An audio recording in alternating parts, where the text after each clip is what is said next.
5, NPM 1809-136. Saya berasal dari Universitas Katolik Santo Thomas, Prodi PGSD. Di sini saya ingin menjelaskan penerapan literasi di dalam pembelajaran terpadu. Membaca yang mencakup eh, em, domain kognitif dari siswa itu memperoleh skor rendah, yang dimana kognitif ataupun C3 itu mempunyai cakupan menginterpretasi dan mengintegrasikan ide dan informasi, dan C4-nya yang dimana mencakup mengevaluasi konten, bahasa, dan elemen-elemen teks. Lalu siswa juga tampak kurang tertarik dengan teks sastra dibandingkan dengan teks non-sastra. Kemudian siswa kesulitan membaca teks panjang yang biasanya diberikan pada topik bacaan sastra dan teks terkait ranah C3 dan C4. Kemudian siswa kesulitan menjawab pertanyaan yang menuntut penafsiran, kemampuan memparafrase teks bacaan, dan imajinasi. Misalnya pertanyaan terkait perasaan tokoh cerita. Selain itu, pertanyaan mengandung istilah teknis juga sulit dipahami. Kemudian ada juga literasi matematika, yang dimana didapati bahwa kemampuan penalaran matematika siswa itu rendah, terutama pada pemahaman konsep matematika, penerapan, dan penalaran matematika. Hal ini membuktikan bahwa pengajaran matematika masih belum bermakna dan kurang terkait dengan kehidupan sehari-hari siswa. Siswa juga kesulitan memahami representasi visual atau model dalam penjabaran konsepsi matematika. Lalu ada dia dikatakan literasi sains. Literasi sains yang dimaksud bahwa siswa kesulitan memahami dan menginterpretasi gambar terkait konsepsi saintifik fisika dan ilmu hayat. Lalu sama halnya dengan matematika, kemampuan siswa dalam penerapan dan penalaran saintifik masih lemah. Meskipun siswa menunjukkan pemahaman terhadap soal yang terkait dengan kehidupan sehari-harinya, namun siswa kurang memahami konsep secara bermakna dan masih terpaku pada penjelasan buku teks. Maka berdasarkan itu didapatilah bahwa pembelajaran literasi di SD diperlukan untuk meningkatkan pemahaman terhadap teks bacaan dalam semua mata pelajaran dan meningkatkan kemampuan berpikir siswa. Kemampuan berpikir tinggi siswa atau HOT, di mana memiliki singkatan High Order Thinking Skill. Lalu fokus kecakapan literasi di SD yang bagaimana sebenarnya yang ingin ditingkatkan. Nah, yang pertama itu adalah literasi dasar. Yang pertama, peserta didik mampu menyimak informasi yang dibacakan dan memahami maknanya dengan tepat. Peserta didik menguasai pengetahuan huruf dan fonetik untuk dapat mengeja bacaan dengan memahami maknanya. Peserta didik mampu membaca nyaring teks bacaan dengan ketepatan irama, intonasi, dan pelafalan bunyi yang tepat. Lalu diharapkan juga mampu menerapkan strategi, memahami kosakata baru, kemudian memahami konten bacaan, menjawab pertanyaan, lalu menceritakan pemahamannya terhadap isi bacaan, lalu mampu mengkomunikasikan tanggapannya terhadap bacaan, dan informasi lain yang relevan. Lalu selanjutnya literasi informasi. Ini sangat penting juga, bahwa siswa mampu memahami bahwa bacaan itu adalah sebuah karya yang perlu dihargai, bahwa isi bacaan secara efektif harus dikenali struktur bacaannya, teksnya, fiturnya, lalu dipilah informasinya, lalu dikategorikan konten bacaannya. Lalu diharapkan juga mampu menganalisis konten bacaan sesuai tema, lalu mampu mengevaluasi dan menilai akurasi konten bacaan. Lalu yang selanjutnya dapat disebutkan di sini literasi visual, ya, dimana siswa itu mampu memahami teks visual atau gambar sebagai simbol dari yang memiliki makna tertentu. Kemudian siswa juga mampu mengapresiasi gambar melalui ekspresi, lalu mampu menggunakan elemen visual atau gambar atau bagan untuk mengkomunikasikan pendapatnya. Siswa juga mampu menganalisis, mengevaluasi makna yang terdapat di balik elemen visual gambar.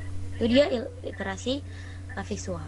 Nah, selanjutnya itu disebutkan perlunya literasi sains dan matematika, yang dimana siswa harus mampu diharapkan mampu memahami persoalan sains dan mampu berpikir dengan kerangka sistematika ilmiah dalam memecahkannya, lalu mampu menyelesaikan ataupun memahami persoalan matematika dalam kerangka teoretis yang relevan, lalu mampu mengaplikasikan formula matematis untuk memecahkan problem yang relevan. Kemudian mampu mengaplikasikan cara berpikir saintifik dan logika matematik dalam kehidupan sehari-hari. Nah, berangkat dari situ, untuk meningkatkan pemahaman dan kemampuan berpikir tinggi melalui bacaan, maka apa yang perlu kita lakukan? Atau langkah-langkahnya bagaimana? Nah, yang pertama itu, sebelum membaca, peserta didik mampu memperkirakan isi bacaan menggunakan fitur gambar, judul, jenis sumber bacaan pada bagian preliminary bacaan. Contohnya sampul, bagian judul, halaman awal. Dia harus sebelum membaca dia harus sudah mampu memperkirakan ini akan membahas tentang apa. Ya, seperti itu. Lalu dia juga harus menyusun daftar pertanyaan tentang hal-hal yang mereka ingin ketahui dari bacaan itu. Lalu kemudian melakukan curah gagasan tentang hal-hal yang mereka sudah ketahui terkait bacaan. Nah,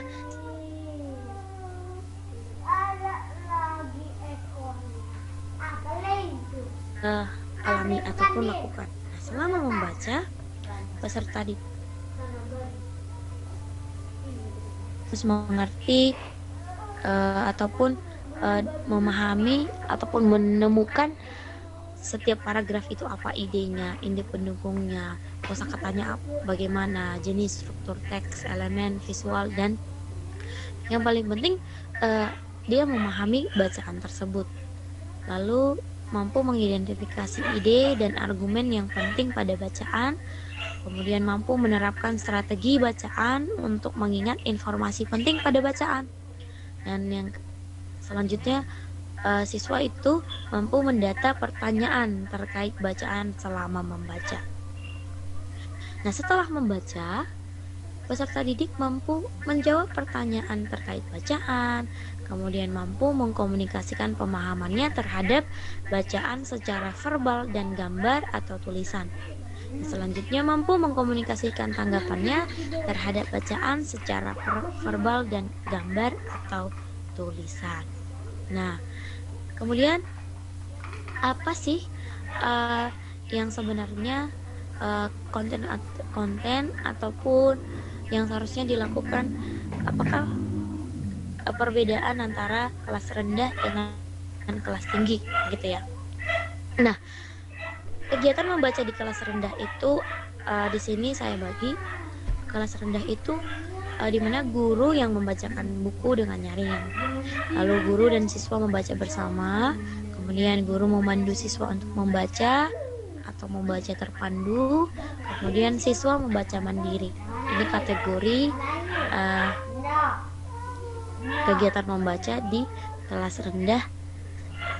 Dan kemudian di kelas tinggi, kalau di kelas tinggi, guru yang membacakan buku dengan nyaring atau guru memandu siswa untuk membaca, lalu siswa membaca mandiri. Hampir sama dengan kelas rendah, namun ada beberapa perbedaan tadi. Nah, ada beberapa pertanyaan sebelum membaca tadi. Ini ada beberapa contoh ataupun pilihan-pilihan pertanyaan seperti apa judul buku, siapa yang ada di sampul buku, apa dia, kemudian dia mampu memprediksikan apa yang dilakukan tokoh pada sampul buku. Nah, pertanyaan-pertanyaan seperti ini harus dicuatkan kepada siswa sebelum membaca. Kemudian pertanyaan-pertanyaan yang dimaksud ini nanti itu akan menstimulus otak ataupun si anak untuk berpikir lebih dalam lagi bahwa apa yang harus dia lakukan apa yang harus dia pikirkan selama membaca nanti. Nah, ini dia contoh-contoh pertanyaan yang bisa menjadi pilihan atau contoh ya. Nah, kegiatan selama membaca bisa juga selama membaca itu Bapak Ibu bisa menyeimbangi dengan pertanyaan. Misalnya di tengah membaca cerita dikasih sela atau jeda, lalu bertanya, menurutmu apa yang terjadi di sini? Nah, distimulus juga dengan pertanyaan supaya apa yang sudah dimulai tadi dengan pertanyaan sebelum membaca, lalu selama membaca, fokus si anak benar-benar terarah ya. Jadi ini ada beberapa pilihan pertanyaan yang bisa Bapak Ibu guru coba ya atau gunakan. Kemudian kegiatan setelah membaca ini adalah penting juga supaya si anak itu bisa mereview, bisa menganalisis apa yang sudah dibacanya dan mengarahkannya berdasarkan pertanyaan-pertanyaan ini. Ada saya buat di sini contohnya, apakah kamu menyukai cerita ini? Mengapa? Bagian mana yang kamu sukai? Nah, ini memacu ataupun Sekian telah dari penjelasan penerapan literasi di dalam pembelajaran privat. Sekian dan terima kasih.